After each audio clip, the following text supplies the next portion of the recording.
I think the most important change is the availability of choices that comes from freedom and comes from the ability to speak your mind, to create whatever you want, to associate, to do business. And I think this is the most extraordinary thing, that all of a sudden life in Romania took color. I love everything. I wouldn't be here if I didn't. Everything except political fights.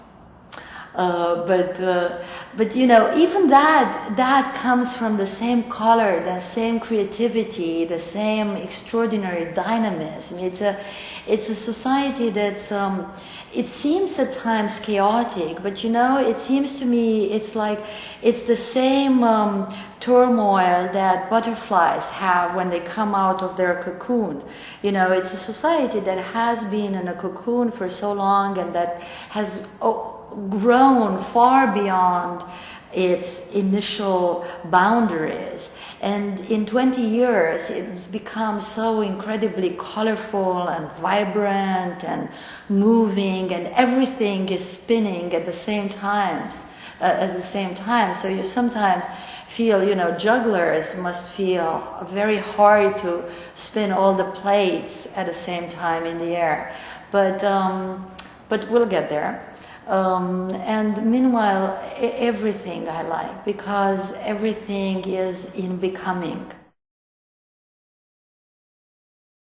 They're extremely versatile. We're very versatile, adaptable, smart, creative people, and of course we have the faults of our qualities, as always. And but you know, we're also a very strange mixture of materialism and idealism, which I think really characterizes the youth. And there's a big contradiction between these two aspirations, usually. But somehow, I think that part of the turmoil that we are going through in Romania is that we're looking for a synthesis between these two ideals.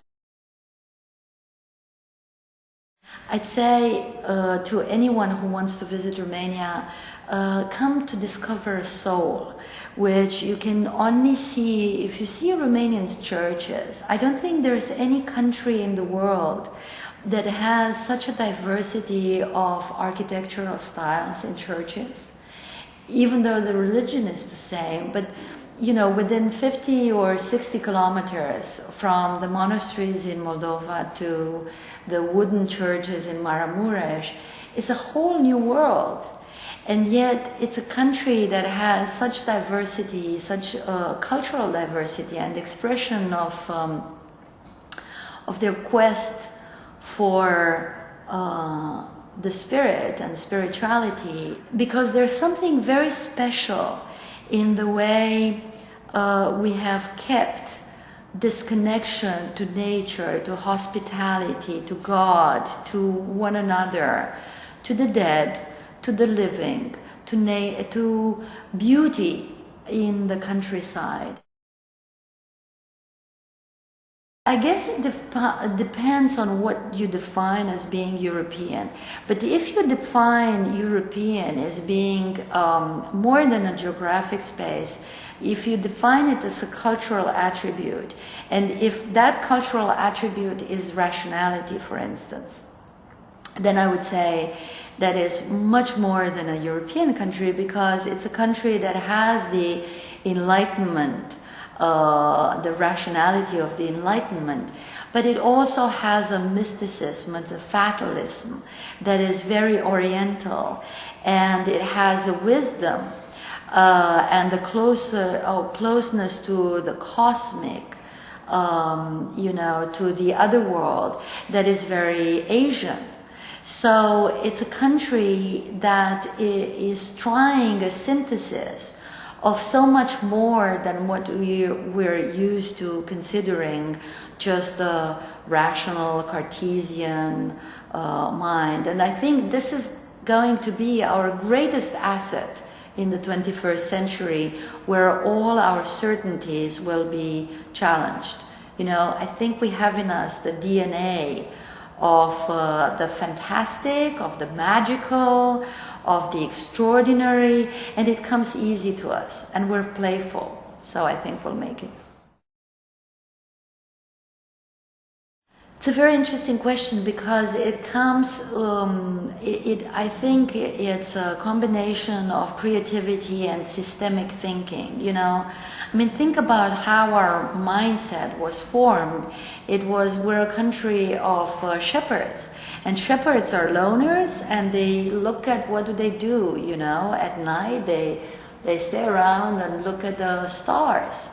And it's no wonder that actually the most interesting contributions that Romanian scientists have ever made are in the field of aeronautics. You know, wanting to go to the stars. Coandă and Vuia and Vlaicu are all names that are associated with the aviation, with the pioneering of the aviation industry.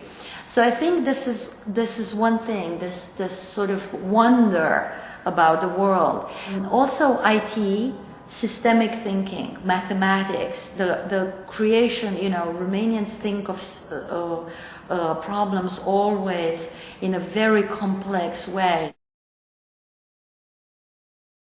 Oh, I cried for 2 years after I got out of Romania because I didn't choose. I went to get reunited with my family, and of course I missed every single moment of it. It was painful. You know, I wrote poems, and I was extremely distraught to be away. And I came back literally with the first plane in 1990 after the airport got reopened after Christmas. And I came back because, you know, not for any other reason, but for the opportunity to contribute. I thought that I have something that I can bring to this country and that I can share. And I felt that I had almost a duty, you know. I was raised in a family that considers that we owe a part of our lives to the community in which we were born, that we ought to contribute to its progress, that our life doesn't belong to ourselves alone, but it belongs to the community. Each time I go either to New York or to visit my mother in Switzerland, I'm thinking, oh, it's so quiet and beautiful and peaceful. But then I miss the excitement of a world in creation, you know. I miss being a part of something that's extremely vibrant and changing and exciting. So I would miss the opportunity that Romania gives you to get involved and to extend yourself to others, towards others. I was director of promotion at Newsweek, and I was living in New York, and I think the most I could have aspired to is to become the president of the company and to perhaps proselytize a free press in the world, being in my comfortable New York apartment. But I certainly wouldn't have had the chance to feel what it takes to get involved at the grassroots, to grow alongside with people, but to grow people, you know, to create institutions, to, you know, I was involved in creating a couple of foundations and even a company. And so all the opportunity to be a social entrepreneur in many ways, much more than a business entrepreneur, I don't think I would have done. So I think my life would have been quieter, but not nearly as satisfying.